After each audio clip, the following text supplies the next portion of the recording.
All right. Hey, Brandon, can you hear me? How you doing? Need to unmute it. Hold on one second. Sure. There we go. I'm doing good. How are you? Hey, Brandon, good to talk to you. All right, man. So playing, I don't have to tell you, playing collegiate football is tough enough, but having to deal with a pandemic, everything you guys have been through, fighting through that, and now into practice, what has that been like for you student athletes? I think it's been exciting and challenging at the same time, but I also think the medical experts and the coaching staff have done a great job of, educating us about how to social distance and different guidelines for when we're outside the facility as well as in the facility and at practice. They've gotten things and protocols for us to be safe. So it's been exciting, but it's also been challenging at the same time because of the new normal. We'll go to Brent Hubbs.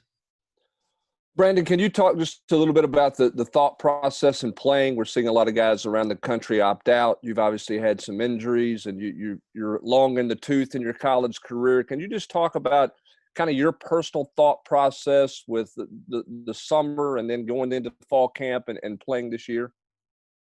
Yeah, so me personally, I'm all in. I'm ready to play, and I feel like I've worked hard for this senior year, coming back for this 6th year, and I'm all in. We know the risk and we know the challenges, but we've been educated and they do a great job of helping us, because, about, 4 or 5 months ago, we didn't know too much about it. But now that we gather more information every day, our medical staff has just done a great job. Let's go to David Pascal from Chattanooga Times and then followed by David Ubben. Hey, Brandon, this pandemic, especially this past spring, gave us all time to kind of chill and reflect. What has it been like, just this experience? Could you ever imagine, experiencing 2 national championship teams, a transfer, a season-ending injury? Could you have ever imagined all that you've been through when you were coming out of high school? No, looking back, I couldn't imagine. To think that I would go through all that and to be here now is very unprecedented times. And like I said earlier, it's been challenging, but it's also been exciting. A lot of this stuff, you can't say has happened before. So, it's been great. And I've just been taking it all in strides. David Ubben? Brandon, what are the conversations like within the team of sort of understanding that life has to look different from you guys? And what is that sort of conversation within the players about what you guys have to do to be able to maintain that look like? So when we first got back, there was a lot of questions as to, how we would do things and things like that. But as we got kind of into it, guys got more comfortable. And I think we're to a point now where we're able to know what the protocol is, know the guidelines, and we're able to follow it. And so it kind of allows us to kind of continue on like normal, but we have different protocols that we follow as far as social distancing and things like that, wearing masks in public and in practice and things like that. Let's go to Mike Wilson, followed by Patrick Brown. Yeah, Brandon, I think you might have talked about this back around the Gator Bowl, but what went into your decision to come back for a 6th year, and why is that something you wanted to do? And then second question, what have you guys said to Cade Mays this week to kind of encourage him and keep his head up? So to answer your first question, I think me coming back, the opportunity to play another year, as we talked about earlier, I had season-ending injuries. So just being able to come back, play another year, get more film on tape, and also help the team be successful, I think that's what really went into it. And also the opportunity to get another degree. I'll be graduating in December, so that was kind of what went into that. And, I'm excited, and I'm glad I did, not looking back. And then as far as Cade, Cade's a great guy. He's worked hard. But, the decision's not up to us, but we fully support him in everything that he does and his decision. So we're happy for him, and we're here working with him. Patrick? Hey, Brandon, you've been in 2 big programs now for 2 and 3 years. Just how much have you had to change just your basic routine this year in terms of, having to show at the complex with masks on, having to adjust how you follow the protocols, and even going to classes online? How much of an adjustment for your routine has that been? Not too much, because in the spring, most of my classes were online, so it's not as big of an adjustment for me. But the biggest thing that I focus on this off season is recovering and taking care of my body. So I feel like I've taken that to another level and to the next step this off season. I feel like Geronimo and the training staff, they've done a great job of giving me a routine and things to be able to recover from practice and keep my body in tip-top shape. Let's go to Vince Ferrara, followed by Trey Wallace. Hey, Brandon, two things. One, what do you think about playing an SEC schedule, even though I know you guys are typically just thinking one game at a time? And then also talk about some of those other young offensive linemen around you. How do you think they've developed either body technique, anything like that? Yeah, so to answer your first question, I believe it's been kind of what was part of the first question then? The SEC only schedule that you guys will have this year, even though I know you're probably just thinking one game at a time. When you think about that, how cool would that be to play SEC only? Yeah, I mean it's very exciting just from not knowing if we play in like April to now actually having a schedule and things like that. I think it's very exciting. We'd love to play and we're ready to play as a team, and we've been working hard this off season with the new protocol and everything, and just even having the opportunity to play is big, and we're ready to go. So we're excited about it. And what about your young offensive linemen, their development? Yeah, the young offensive linemen, they came in, they worked hard. Guys like Spraggins, James Robinson, guys like that, they've came and worked hard. I'm always watching film with them, and just before this, I was watching film with some of the younger guys, just kind of going over practice tape and kind of getting them used to like the fundamentals and different things that we work on in practice, and just kind of help them along. And they've been working out good. Trey? Brandon, good afternoon, buddy. What has your relationship been like this offseason? And you had an opportunity to play with him last year with Jared Garantano. It's always big to have that center quarterback relationship. So can you talk about that a little bit, how you guys have been working together this offseason leading up to fall camp? Yeah, well, me and Jared, we have a great relationship.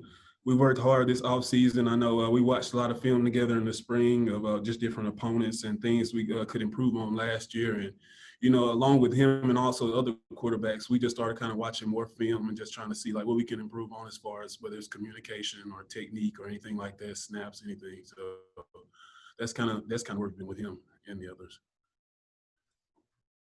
Let's go to Blake Topmeyer. Hey, Brandon. Last week when some other conferences canceled their seasons, the Big Ten, the Pac-12, some others, what was that like as a player to see that unfold, and what were your thoughts, as you were waiting to see what Tennessee and the SEC were going to do? Well, yeah, just, seeing that, I mean, the first reaction was kind of sad for those guys in the conference. But, I mean, I know that the commissioner and people around our conference will make the best decision for us possible. And, we're excited whether we play or we're not. We want to play. We'll go to Luis Fernandez, followed by Dan Harrelson. Hey, Brandon. So much of this offseason seems to revolve around player agency and player power. When you look at the Pac-12 and the Big Ten, you look at just last week with all the players saying they want to play, what happened in Mississippi this year. As someone who's been in college football for so long, do you feel like players have more power and more ability than ever before?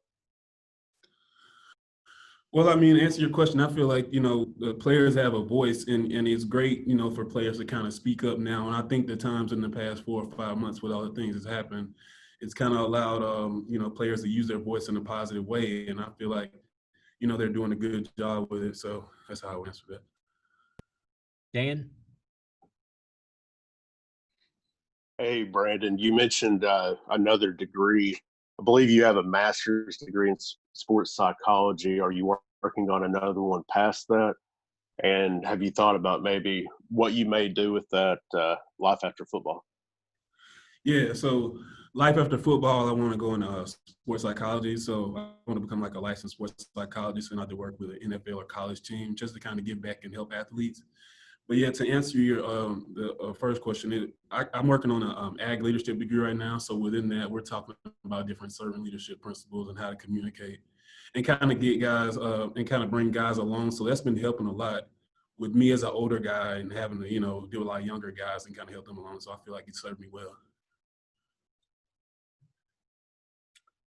Let's go to Austin Price, followed by Gustavo. Brandon, talk to me about JT Shrout. How much has he grown over the last year?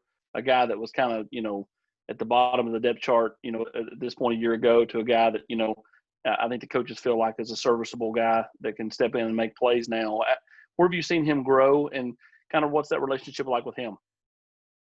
Yeah, I think as far as all the quarterbacks and him too, as far as mental processing, I think that has went through the roof, especially with this time off. I mean, guys have been able to watch more film and things like that. And so with him and all the other quarterbacks in the room, I feel like we have a lot more depth and also experience because a lot of guys played last year. So I feel like it served him well.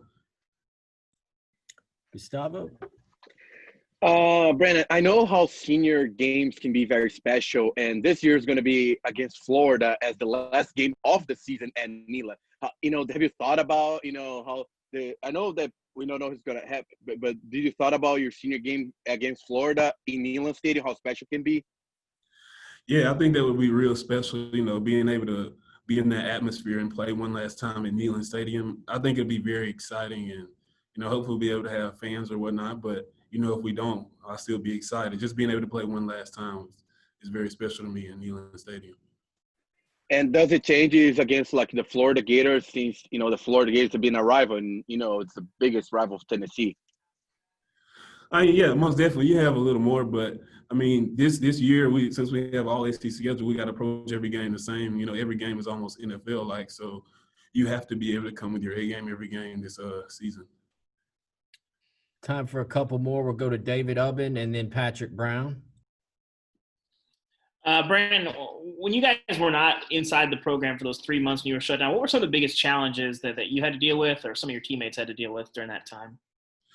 I think the biggest challenge is finding ways to work out. So we had to be creative. And I think AJ and the strength staff, they've done a good job at sending us home videos every day of how to work out. They sent us bands in the mail, and so they were able to create us a program to kind of move us forward, working along at home.